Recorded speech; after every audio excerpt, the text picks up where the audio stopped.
വയനാട് ഉരുൾപൊട്ടലിൽ കാണാതായവർക്കായുള്ള തിരച്ചിൽ 10ാം ദിവസത്തിൽ എത്തിയിരിക്കുകയാണ്. സൂചിപ്പാറയ്ക്ക് സമീപമുള്ള സൺറൈസ് വാലിയിലെ തിരച്ചിലാണ് തുടരുന്നത്. ആർമി, പോലീസ്, SOG കമാൻഡോ സംഘമാണ് തിരച്ചിൽ നടത്തുന്നത്. പോലീസിന്റെ കടാവർ നായ്ക്കളും തിരച്ചിലിനുണ്ട്. പ്രദേശത്തെ വലിയ പാറക്കല്ലുകളും ചതുപ്പുമാണ് ദൗത്യസംഘം നേരിടുന്ന പ്രധാന വെല്ലുവിളി. പരമാവധി 6 മുതൽ 7 കിലോമീറ്റർ വരെ തിരച്ചിൽ നടത്തുമെന്നും അവശിഷ്ടങ്ങൾ ലഭിച്ചാൽ തിരച്ചിൽ തുടരുമെന്നും special operation group SP Taposh ബസുമതാരിയോ പറഞ്ഞു. സിനോജ് തോമസ് വിവരങ്ങളുമായി. സിനോജ്, ഇപ്പോൾ തിരച്ചിൽ തുടരുകയാണ്. വാലിയിൽ എന്തെങ്കിലും സൂചനകളുണ്ടോ? ഏത് രൂപത്തിലുള്ള തിരച്ചിലാണ് അവിടെ പുരോഗമിക്കുന്നത്? സ്മൃതി, ഇതുവരെ ഒരു സൂചനകൾ ലഭിച്ചിട്ടില്ല. ഇന്ന് ഈ ഓപ്പറേഷൻ തുടങ്ങാൻ തന്നെ 3 മണിക്കൂർ വൈകിയിരുന്നു.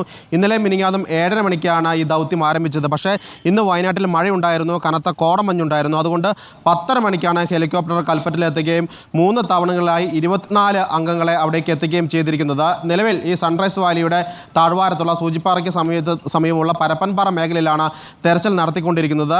2 കടാവർ നായകൾ ഈ 24 അംഗ സംഘത്തിനൊപ്പമുണ്ട്. സൈനികരുണ്ട്, വനപാലകരുണ്ട്, ഒപ്പം കേരള പോലീസിന്റെ സ്പെഷ്യൽ ഓപ്പറേഷൻ ഗ്രൂപ്പിലെ തണ്ടർബോൾട്ടിലെ അംഗങ്ങളുമാണ്. അങ്ങനെ 24 പേരാണ് ഈ മേഖലയിൽ 6 മുതൽ 7 കിലോമീറ്റർ വരെ ദൂരത്തിൽ നടന്നു നീങ്ങി പരിശോധന നടത്തുമെന്നാണ് അറിയിച്ചിരിക്കുന്നത്. ആ മേഖലയിലും മഴയുണ്ട്, അപകടം നിറഞ്ഞ മേഖലയാണ്, വനമേഖലയാണ്. അതുകൊണ്ട് തന്നെ സുരക്ഷിതമായി പരമാവധി ദൂരത്ത് തെരച്ചിൽ നടത്താനാണ് ശ്രമം നടത്തിയിരിക്കുന്നത്. നായകളുടെ സേവനം തേടും.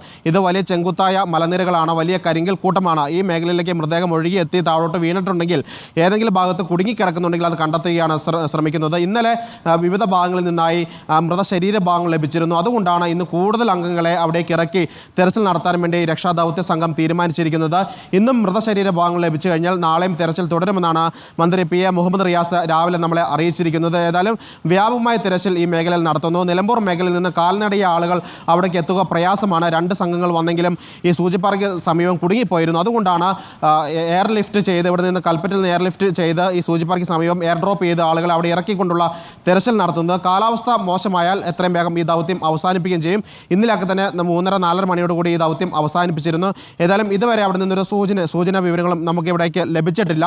കൂടുതൽ മൃതശരീര ഭാഗങ്ങൾ ഉണ്ടെങ്കിൽ അത് എയർലിഫ്റ്റ് ചെയ്ത് കൊണ്ടുവരും. അങ്ങനെ സംഭവിച്ചിട്ടുണ്ടെങ്കിൽ നാളെയും ഈ മേഖലയിൽ സൈന്യത്തിന് തിരച്ചിൽ നടത്തുമെന്നാണ് അറിയിച്ചിരിക്കുന്നത്. സ്മൃതി. ശരി, സിനോജ് തോമസ് ആണ് വിവരങ്ങൾ നൽകിയത്.